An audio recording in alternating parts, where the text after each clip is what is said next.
kembali kepada keimanan bahwa rizki itu sudah dijamin oleh Allah. Setiap orang itu dijamin oleh Allah rizkinya, dan terus akan diberikan rizki sampai kemudian dia kembali dipanggil oleh Allah.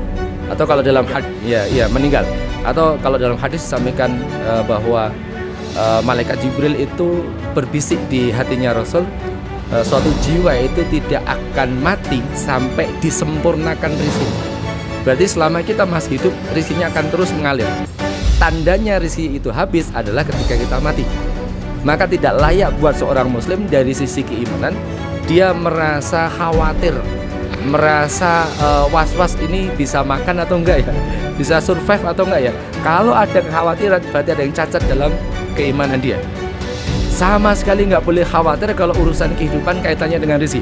Harus yakin 100% Allah itu akan ngasih itu. Nah, kemudian yang